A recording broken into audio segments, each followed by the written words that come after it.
कार्तिक में ऐसन कवन गुना हो, छठी माई गईलू लो भाई।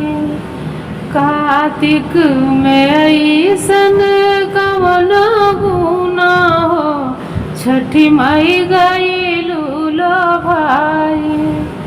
छठी माई गईलू लो भाई।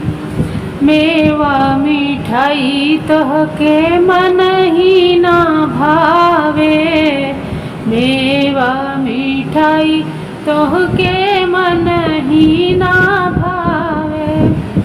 करोट फल में कवन गुना हो, माई गईलू धाधाई। करोट फल में कवन गुना हो, जवन चिखेलू धाधाई। कार्तिक में ऐसन कवन गुना हो, छठी माई गईलू लो भाई। बसवा के माड़ो तोहरे मन ही ना भावे, बसवा के माड़ो तोहरे मन ही ना भावे।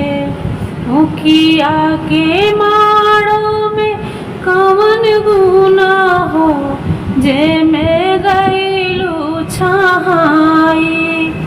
मुखिया के माड़ो में कवन गुना हो, जे में गईलू छहाई। कार्तिक में ऐसन कवन गुना हो, माई गईलू लो भाई। छठी माई गईलू लो भाई। मखमल के सेज तोहके मन ही ना भावे, मखमल के सेज तोहके मन ही ना भावे। मटिया के बेदिया में कौन गुना हो, जे पर बैठेलू आई। मटिया के बेदिया में कौन गुना हो, जे पर बैठेलू आई।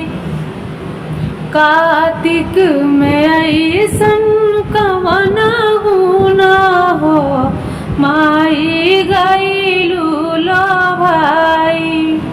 छठी माई गईलू लो भाई। घर में मंदिर तोहरे मन ही ना भावे, घर में मंदिर तोहरे मन ही ना भावे।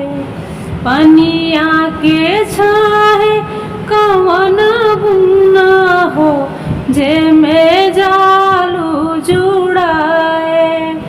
पनिया के छाहे कवन गुना हो, जे में जालू जुड़ाए। कार्तिक में ऐसन कवन गुना हो, छठी माई गईलू लो भाई।